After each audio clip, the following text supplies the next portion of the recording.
Hey, Facebook land. So I thought I'd pop on real quick for day 3 and talk a little bit about safety tip with essential oils and lemon. So one of the most important things when using essential oil does not matter what company you're using, what essential oil you're using, any of that type of thing. It's really important to dilute the essential oil. So what that means is you're not applying the essential oil neat or directly onto your skin or anything like that. You want to dilute it with a nut or vegetable carrier oil.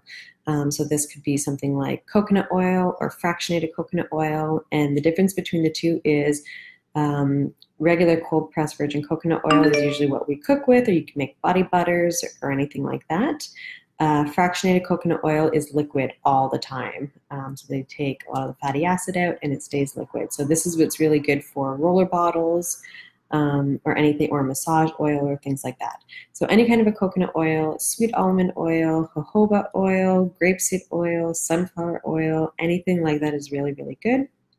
A lot of carriers have their own benefits with them as well. So I typically just use a fractionated coconut oil. I use this for a few reasons. It has an extremely long shelf life. There's no scent to the fractionated coconut oil, and I'm not allergic to it. I have a tree nut allergy, so I can't use the sweet almond oil. A lot of people do like sweet almond oil when they're doing massages or things like that as well. Just for myself, because that's not an option, I just stick with the fractionated coconut oil for most things. There's a lot of times that I will use jojoba oil or trauma oil or things like that when I'm looking to up the essential oil benefits, especially if it's something related to pain management or things like that. So why you want to dilute the essential oil is so that we don't develop a sensitization. So once we become sensitized to an oil, we have a negative effect to it. So a lot of times we can develop red blotchy skin or just have a really adverse reaction. And then you're more prone to that reaction every time you use it, and it can get worse and worse and worse every time as well. So we really want to avoid this so that we can use the essential oils that we want throughout our life instead of having a negative reaction. Another reason why we want to dilute the essential oil is because they are volatile. They'll evaporate quickly. Adding them into a carrier oil allows us to spread it or onto our skin a lot easier, and it keeps them on our skin. It's not coming on and then evaporating quickly. So having them in that carrier oil, you're actually absorbing more of them because it's able to stay onto your skin and get absorbed into your blood system as well. So those are a few reasons why to dilute. And then how to dilute. Robert Tisserand has really good, very easy, beautiful charts made that shows exactly what percent each person should be diluting to. So young children and frail elderly should be diluting the most. Even for the boys, I typically keep it at a 1% for most reasons when I'm adding oils onto them topically.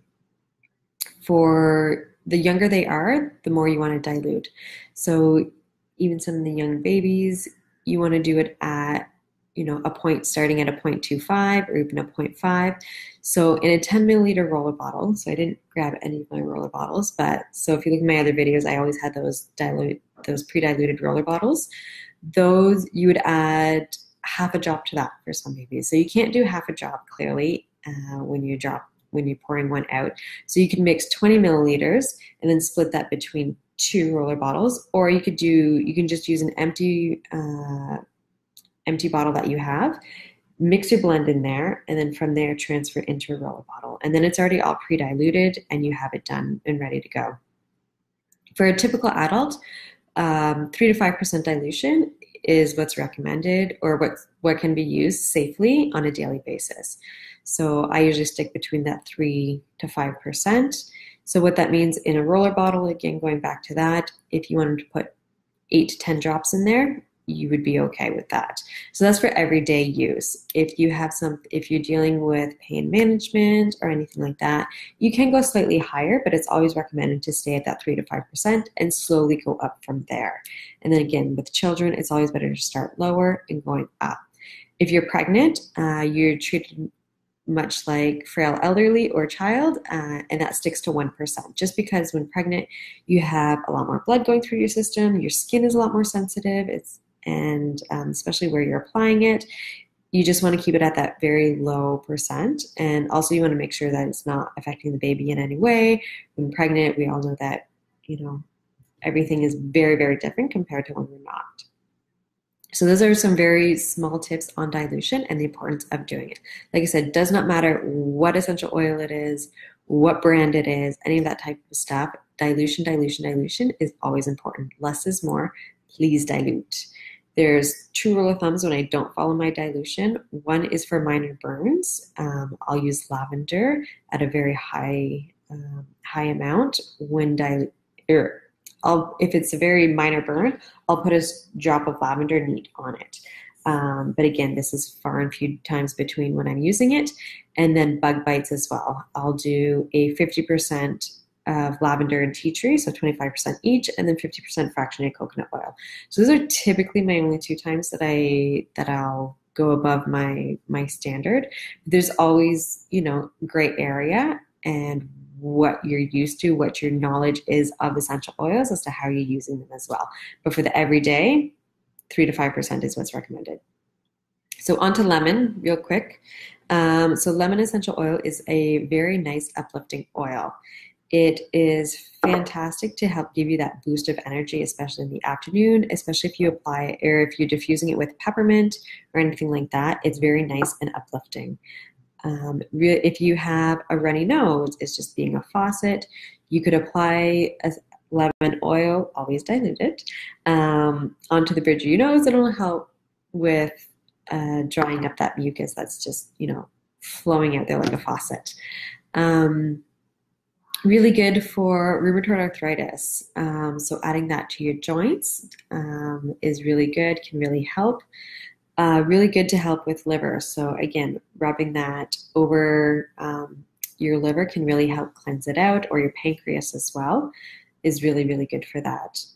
If you're going to be using it for varicose veins or anything like that, you want to make sure for any kind of varicose veins or when you're applying topically to anything like that, you want to apply around the veins. You never want to put anything over varicose veins. So a few ways to use it. I like to wash after I go to the grocery store. I pick up my fruits and veggies. I like to have a metal or glass bowl. I put my fruits and veggies in there, and I'll add a few drops of lemon and let it soak in there and then rinse it off. And it just helps take off all of those yucky pesticides and waxes and everything else that gets put on them to store them so that they stay fresh and look pretty in the grocery store.